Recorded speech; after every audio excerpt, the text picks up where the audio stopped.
Hello, good morning, my friends. So today I'm making tacos de papa. Just, there's days that we don't want to eat meat. So we go ahead and just eat other stuff. So, I already started this because I didn't think about doing a video this morning. But pretty much I just grabbed, the Idaho potatoes. They're pretty big. I peel them. You can peel them later, but I just prefer peeling them first because that way when I have to mash them up, I don't have to try to peel them when they're hot. So right now, so they're pretty big. So I peeled them, cut them in half so they cook a little bit faster, and I threw them in here. One tip that I learned is when you put the water for it to boil, don't put hot water. Put cold water, that way when the temperature rises for the water to boil, it cooks the potato evenly with the water inside out, because sometimes what happens if you put hot water, the outside of the potato will cook and the inside will be a little bit harder. So if you want a little bit more even cooking on your potato, add cold water. So I'm checking right now. I'm going to leave it for another 5 to 10 minutes. It's been boiling about 15 minutes. But I want it more tender. And what I also do is you obviously add salt when you're mashing, your potato salad together. Your mashed potatoes. But what I like to do is I just put the water, put the potato, boil, and then after it boils for about 5 minutes, and I go ahead and add some salt, because I learned that foods, including meat, when you boil it, even beans, it absorbs salt better after it boils because it's already getting tender and it cooks faster. Because sometimes if you add the salt at the beginning when it's not even boiling yet, the salt tends to harden the outer layer of whatever you're cooking, and therefore it's going to take longer to cook because the salt hardened it. So if you add it after it boils, it's already, your food is already, a little bit tender, and it's ready to absorb whatever flavors you put in there. So right now, just put salt. I'm going to let it boil for another 5-10 minutes, and then I'll come back and I'll let you guys know what I do next, okay? Thank you. Alright, amigos. So it cooked for the amount of time that I told you. I got my fork, and you can tell it's done. See how it just broke in half? Well, into pieces, actually. So we're just going to go ahead and take it out. My hands are clean, don't worry. Plus, it's not for you. You're not going to eat it. Alright, so I'm going to take the potatoes out.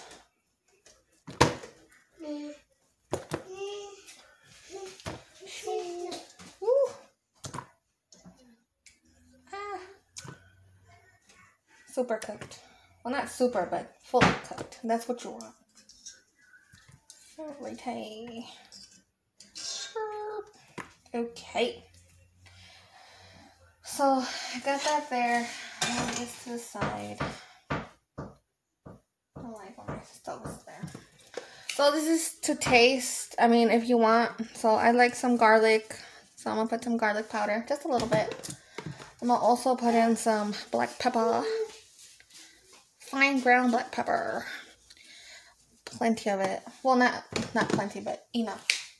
And then just a little bit of more salt because, potatoes are potatoes. And I'm going to go ahead and add some. Oh, you can't even see it. I'm sorry, guys. There you go.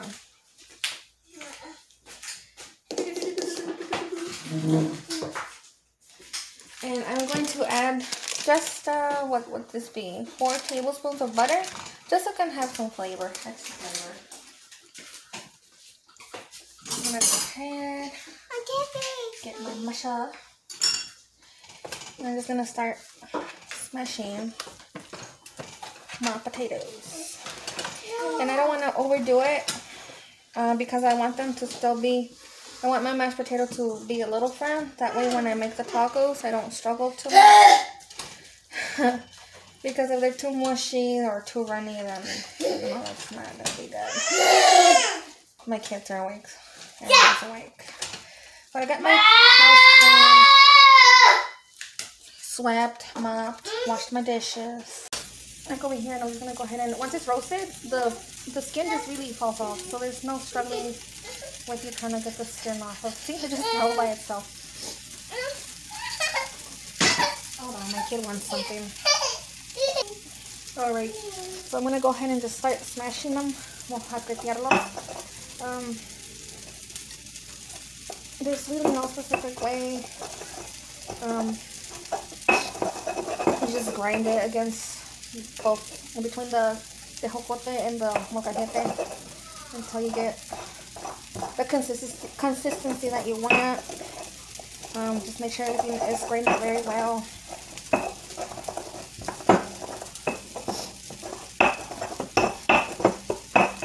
And I don't care if I make a lot of noise.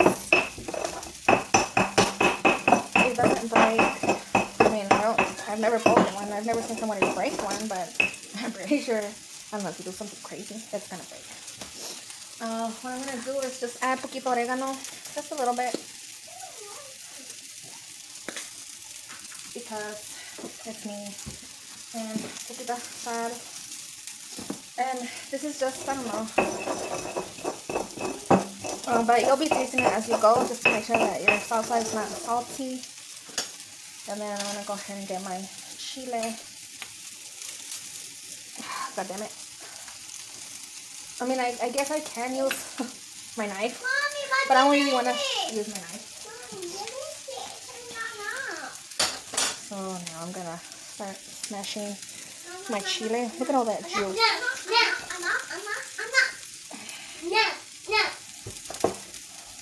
Alright, I do apologize. So I went ahead and I sliced some lettuce. I went ahead and I diced some onion, some cucumber, some tomato. I went ahead and I prepped my sour cream with salt and a little bit of water or milk, so it can be a little bit more runny. And here is my salsa de molcajete. I put in a little one, obviously, to serve. And here I am. I've already been frying. We were really hungry. So I'm going to show you what I've been doing. Sorry guys, kids are awake. It's some scandal. So I just put my tortillas in the comal so they heat up. That way when you fold them, they don't break. Put them out here once it's nice and warm. You get your filling. You put it on there.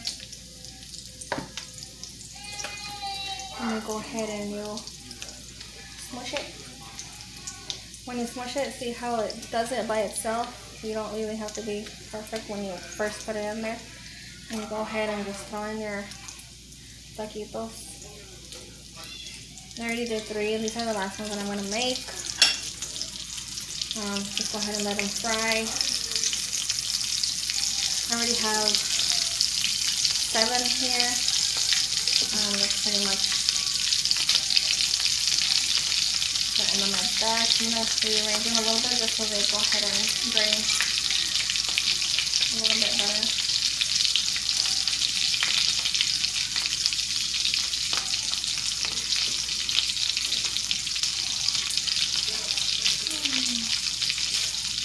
Cool. Nothing too fancy about it. You just let them go a little bit on that side, and then just flip them, see that color. You can do them like that. I mean, it depends on your liking. You can have them get a little bit more toasty, so they'll be more crunchy when you eat them. But that's just the way that I like them. I don't like them to be too hard.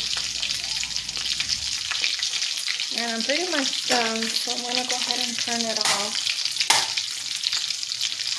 And then I'll show you guys what I'm going to do with the leftover mashed potato. I'm going to go ahead and make some mashed potato bacon bits with bacon bits in it. Alright, so I'm going to go ahead and take them out.